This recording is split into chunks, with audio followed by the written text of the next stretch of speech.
All right, it is day 4 of the college basketball season, and we've got more daily college basketball best bets. And before we get into today's video, folks, make sure to hit that subscribe button down below, again, for daily college basketball best bets. It helps out the channel a lot if you just hit that subscribe button down below and leave a like.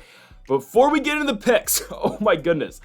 The University of San Diego has to be the worst basketball team I have ever watched. It blew my mind watching that team try to play the Rider Bronx last night. Guys, it's 4:14 in the morning, and I'm still pissed off about that game. It drives me insane, the amount of shots USD missed in that one. I mean, if you watched that game, that was one of our bets yesterday. I'm not afraid to say I was wrong, but oh my goodness, they lost the game by 1 point. They missed, I kid you not, they missed 15 layups in that game. They shot the ball from a 35% clip. It was horrible. Okay, I will get to the University of San Diego probably later in this video, but I just had to get that off my chest. Let's get into the 5 best bets here for the college basketball slate on November 7th. And folks, if you haven't yet though, go make sure to check out our NBA predictions that were posted an hour before this. Again, both these are coming to the channel daily, every single day for the rest of the college basketball and NBA season. So make sure you hit that subscribe button down below to join us again for daily predictions for the rest of the year. So again, make sure to subscribe. We also posted our college football predictions 2 days ago. Make sure to check that video out. Posted our NFL predictions yesterday, and we posted our UFC Fight Night Magny versus Prates predictions from the UFC Apex. Okay, let's get into the first best bet of the day. We like the Central Michigan Chippewas to win and to cover the 3.5 points at home against Stony Brook. Simply put, Central Michigan's the better team. They're 1-0 this season. They went on the road and beat South Alabama. Again, it is hard to go on the road and win games, and South Alabama's not that bad. Stony Brook lost their first game. I'm not going to put too much into that. They lost to Marquette on the road. Again, Marquette's a really good team. They were the number 2 seed last year in the NCAA tournament. I actually got to see them play in the NCAA tournament against Western Kentucky in Indianapolis last year. But the Seawolves start the year 0-1, which is fine. Last year, Stony Brook was a team that finished the season, I believe, over 500 at 20 and 15, but ended up losing to Charleston in overtime prior to, of course, the NCAA tournament that they did miss. But when you look at these two teams, I just think Central Michigan is better. Again, a 4-point victory on the road against South Alabama, winning that game 74-70. You look at what Central Michigan did in that game, 50% shooting from the field is impressive. The Chippewas were in control of that game for the most part. South Alabama tried to mount a comeback in that second half, but it was a great effort all around by the Central Michigan Chippewas. They got great production off their bench. They had 28 points off the bench in that game, and their starting lineup, again, played pretty well. Not the best three-point shooting team, I'll give that to you, but still, I think Central Michigan is the better team when you match them up between them and the Stony Brook Seawolves. You look at what Stony Brook did last season. Again, their leading scorer was Tyler Stevenson Moore. He was a senior last year. He has graduated. He stepped up in big moments last year for Stony Brook, especially in their conference tournament. Aaron Clark was a senior as well. The big-time players for Stony Brook last season, Dean Knoll was a senior as well. They were a senior-heavy team last year, and sure, they played pretty well last year in conference play in the CAA. Non-conference, they weren't horrible either. But again, they lost big in the offseason because of their guys who graduated. And again, I'm not going to put too much in their win over their loss to Marquette, but they did lose the game by 40 points. Joe Octave was their leading scorer with 12. He averaged 14 a game last season. But again, this is a team that lost big in the offseason because of their graduating class, and Central Michigan looked good in a road victory over South Alabama. This is a team that got off to a hot start. They were winning that game by 15 at half, and again, South Alabama was trying to mount a comeback in that second half, but for the most part, Central Michigan was in control of that basketball game. Again, the closest South Alabama ever got was the tail end of that one. They closed the gap to 72-70, and then, of course, they ended up winning the basketball game. But, I mean, with 2 minutes left in the game, Central Michigan was up by 7 points. I mean, they were always in control of this one. It was just in the very end that South Alabama did come back. Again, they're not the best, shooting team, or at least they're not the best three-point shooting team, but Central Michigan, they get work done in the paint, and they should be able to dominate Stony Brook in this one. I like Central Michigan in this spot. Stony Brook, again, I'm not going to put too much in their first game against Marquette. Again, Marquette's a ranked team. Again, they were a team that was very highly ranked in the NCAA tournament last season. I understand that. But when you look at, Stony Brook, I think got worse in the offseason. For Central Michigan, this was not a horrible team last year. Obviously, again, still left some to be desired in the Mid-American Conference, but a big win over South Alabama on the road.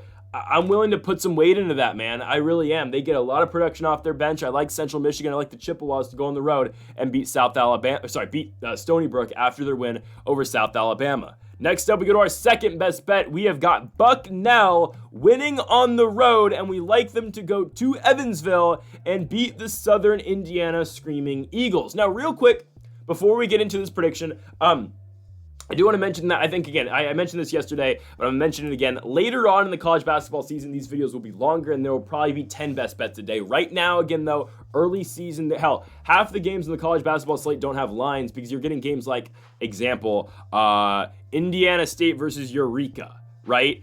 You got Quinnipiac versus WPI. Hell, Lindenwood is playing the University of Health Sciences and Pharmacy.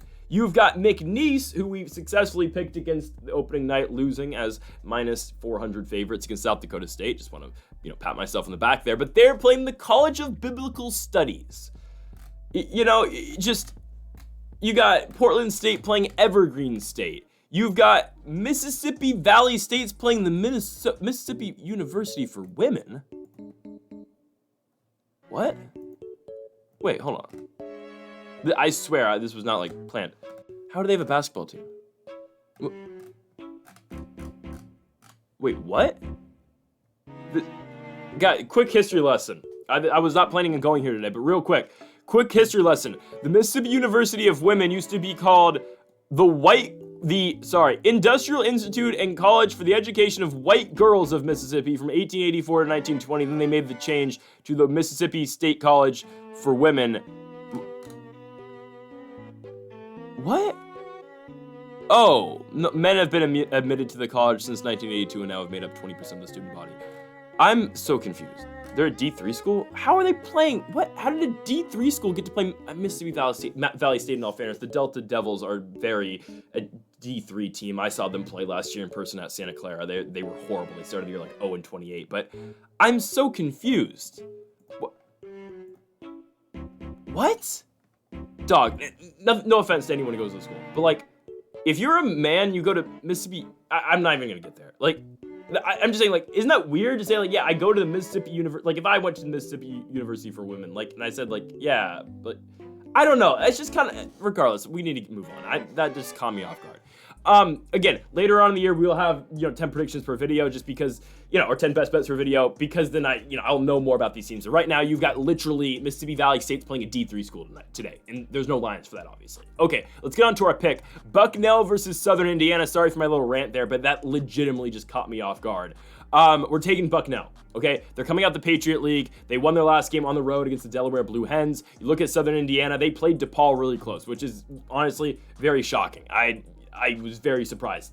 They took DePaul into overtime. DePaul was leading, but Southern Indiana came back in that second half, and DePaul won a very low-scoring overtime period. So good for DePaul, but again, it was a game where DePaul were 14.5-point favorites. Now Southern Indiana returns home, and guys, this is the perfect buy low spot against Southern Indiana. Obviously, this is the highest value Southern Indiana is going to have all season long, guys. It just is. They're coming out the Ohio Valley Conference, but this is the best value you're going to get picking against Southern Indiana. I want to preface that this is an 8-24 team last season, guys. They're not very good. They really aren't.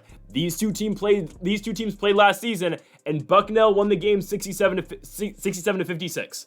I get it, different teams, but still, that's a huge spot. Again, Southern Indiana's best player last year, Jeremiah Hernandez, transferred to Ball State.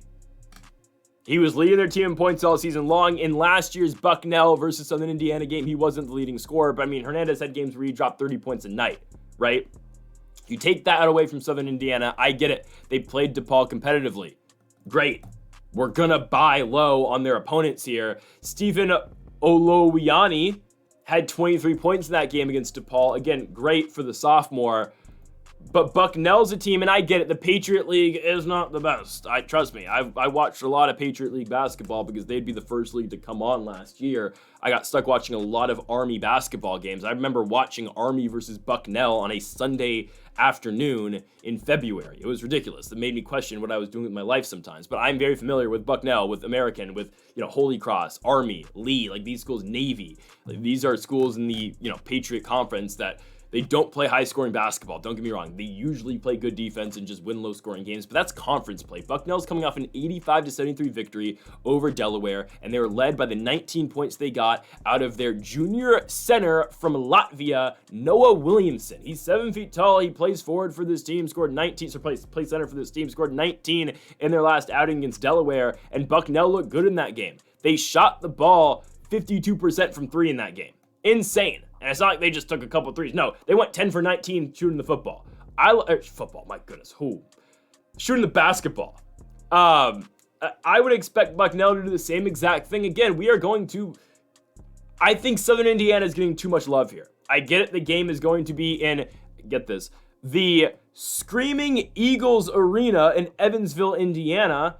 But we're picking Bucknell to go on the road and win this game. Again, Bucknell looked very good in their win. They've got Williamson, who is by far, I think, the best player on the court. Southern Indiana lost in the portal in the offseason. Their best player went to Ball State. And on top of that, again, this was an 8-24 team last season. I get it. Bucknell plays in the Patriot League. But Bucknell was the better team last season, and they look like the better team this year as well. I get they're on the road, but we're going to go with Bucknell to go to Southern Indiana and win this basketball game, and we like them to cover the 2.5 points as well. Next up, we go to our only Power 4 game of the day, just because, again, a lot of these Power 4 schools, actually, no, we have one more, but still, a lot of these Power 4 schools and big-time schools are playing teams they should absolutely roll. So we're trying to find better value picks. Again, that's the whole purpose of this.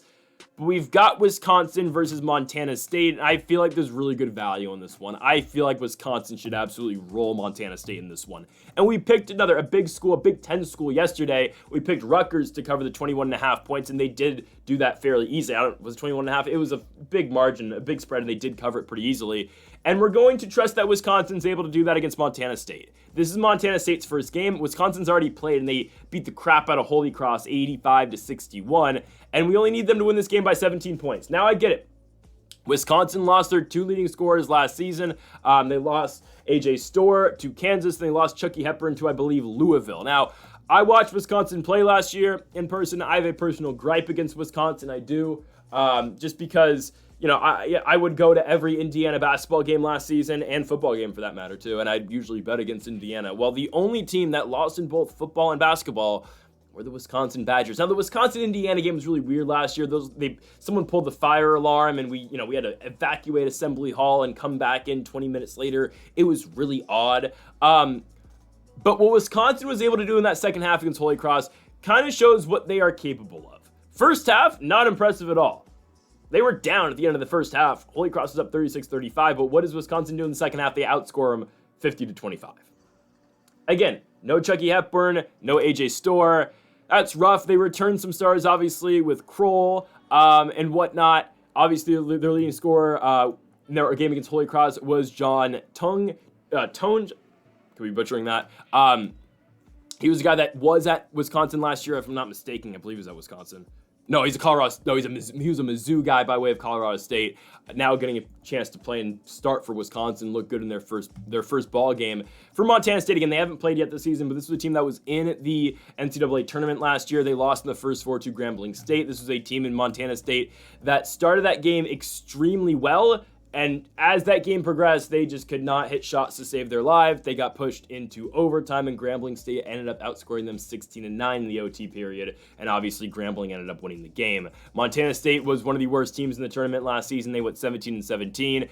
Going into, they're in the Big Sky, right? Yeah. Going into the Big Sky tournament, they were 14-17. They ended up winning 3 straight games in order to make the tournament. Obviously, they beat Weber State, they beat Sacramento State, and they beat Montana. I didn't think they were going to beat Sac State, but they did. Good for them, truly. But again, this team was horrible non-conference last season. They beat Cal, but everyone beat Cal last year non-conference, and trust me, we're going to get to the Cal Bears in a minute. I think Wisconsin absolutely beats the brakes off them again. Guys, they were able to beat Holy Cross 85-61, and they had a miserable start against Holy Cross, and they were losing at halftime, and they still beat Holy Cross by 24 points. I'd expect Wisconsin to absolutely dominate Montana State. They're the way better team here, and we like Wisconsin. Again, even without their 2 leading scorers last season, I think Wisconsin is able to beat Montana State and absolutely obliterate them and win the game by 17 points. Again, like expected, Wisconsin should beat the crap out of Montana State. Just think about it. Give me the Badgers to win at home and to cover the 16.5 points as well. Next up, we go to Air Force versus Jacksonville State. I think this game is massively mispriced. I just think it is. Guys, the Mountain West is okay at basketball. The upper half of the Mountain West is really good. You get some really good teams in there, obviously. Last couple seasons, San Diego State, obviously. They were a team in the national championship game a couple years ago. Boise plays good basketball, right? I mean, you've got teams, and that's just to name a couple, but still, you've got teams in the Mountain West that play really good basketball. You do, right? You get those schools. But at the same time, you get schools like Air Force and San Jose State who are very bad. Now, we faded the Mountain West once this season with San Jose State in the opening night against Western Illinois. And Western Illinois successfully went into San Jose State and won that game as plus 280 underdogs. And we are going to fade the Mountain West again because we're going to go with the CUSA zone in Jacksonville State. Guys, Air Force did not win a game in the Mountain West last season. They won, 4 games all year? It felt like they won 9. They won 2 games in the Mountain West. They were against UNLV and New Mexico. But again, those are 2 bottom-of-the-barrel schools in the Mountain West as well. Air Force started the year really well last year. They started 7-3, but just look at the teams they played. Now they get Jacksonville State, and the teams that they beat last year, I mean, you're looking at, Lindenwood, VMI, South Dakota, no, not State, but the Coyotes, Portland, Long Island University, Long Island. I butchered my Long Island accent, but, they lost to San Jose State twice last year. Lost a game against UT Arlington. Jacksonville State, they won their first game 112-48. Again, they played Lagrange. I'm not going to put anything into that. Jerron Pierre Jr. was the leading scorer in that game. He was the guy that came from Wichita. He played at Wichita last season, averaged 10 points, playing 28 minutes a game. Again, I would expect Jerron Pierre Jr. to have another big game against the Air Force here. I just feel like this game is massively mispriced. Jacksonville State, did they blow anybody out? Did they go crazy last season? No. They went 14-8 in 18. They were a one and done in the CUSA tournament. They lost to Florida International, but still they won 6 games in the CUSA last season. They beat Liberty twice, which again, I know beating Liberty doesn't have the weight that it once did. But I just trust in Jacksonville State a lot more than what I do in the Air Force. I get it. The Air Force didn't start their season all that badly last year, but I'm just not sold. They're one of their leading scorers last season went to Cal this year. Air Force, again, had a 73-57 loss in their opener to North Alabama. Ethan Taylor led their team in points with 30 points. Again, good for Ethan Taylor. He's been an Air Force guy all 4 years. But they did lose to North Alabama at home by 16 points. They lost to an ASUN team. I just don't think Air Force is all that great. Again, if we saw North Alabama go into Air Force and blow them out, I would expect Jacksonville State to do the same exact thing. I really would. Give me the Gamecocks to go on the road to Air Force and absolutely dismantle this Air Force Falcons team. They are the much better team in this game, and Air Force historically has never been good in basketball, and I'd expect Jacksonville State to absolutely run them in this game. Give me Jacksonville State to go into Air Force and win. This is my favorite pick of the night. I'm going to be honest with you guys. Again, they're -1.5 favorites. You're going to get -125 for the Gamecocks in this one. If you do like Air Force, again, feel free to fade me, but I mean, they're +105 dogs, and I don't see a pathway to victory for Air Force in this game. Jacksonville State is way better scoring. Air Force, I think, will struggle to score against the Gamecocks, so give me Jacksonville State to win this game. As we go on to our final pick of the video, our final best bet, and we're going to Cal Berkeley. We've got the Cal Golden Bears taking on St. Louis Obispo, Cal Poly, and yes, we like Cal Poly to cover the 15.5 points. We've already picked a Cal Poly game earlier this season, and I'll admit it, we were wrong. We were wrong about their game against San Francisco. They went on the road to take on the San Francisco Dons. They stayed competitive in that game. They were down by 4 at halftime. They lost the second half by 4 points, but they only lost the game by 8, and San Francisco didn't cover our 20.5 points. It sucked, but Cal Poly found a way to stay in that game. My question to you is, do you think Cal is that much better than San Francisco? No. San Francisco might have a chance to beat Cal. I'd make the case they probably would beat California. California last year played horrible non-league basketball too. Now, they beat Cal State Bakersfield, a team that, they played the year prior. They beat them by 13 points. That's great. I get it. Cal Poly was absolutely atrocious last season. I completely understand that, but watch the way they played in that first game against San Francisco. Didn't play all that badly. They really didn't. They stayed in that game. And again, is that, San Francisco wasn't that good? I don't know, but they got some production in that game, man. They really did. You got Jared Hyder, who scored 19 points. You had Owen Kuntz, who scored 18 points. I think 15.5 just is too much for California, who, again, has been playing bad basketball, at least over the last couple years. And again, I don't think much has changed. I get it. Cal is coming off a victory to Cal State Bakersfield. It is what it is. They got 17 points in that game from Javon Blackshear Jr. This is his 5th year playing college basketball. He's a GCU guy, had a big role at Grand Canyon University his first 4 seasons. Last season, didn't really do much. So now here he is in his 6th year of eligibility. He's from Oakland, California. He is playing at Cal, and he might be their leading scorer this season, but he's a 5'11 guard. I mean, that can only take you so far, right?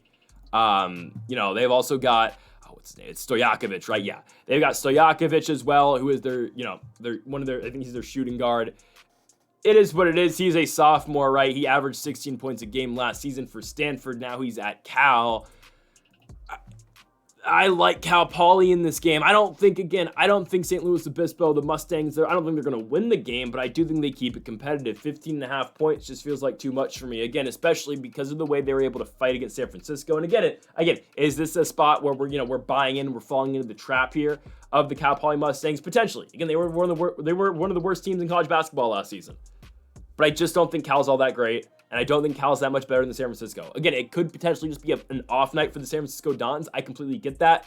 But I'm willing to bank on the fact that Cal Poly is able to keep this game close. And we are going to take the Cal Poly Mustangs to cover the spread against the Cal Golden Bears. 15.5, too many points. Give me give me Cal Poly to cover on the road in Berkeley against Cal. So folks, that'll do it for our 5 best bets here for November 7th. Make sure to join us tomorrow for more best bets here with the college basketball season. Again, we are doing this every single day along with the NBA season as well. So folks, make sure to hit that subscribe button down below for more. Make sure to leave a like if you did enjoy the video. Make sure to comment if you do disagree with any of the picks. Folks, thank y'all for watching, and Mamba forever.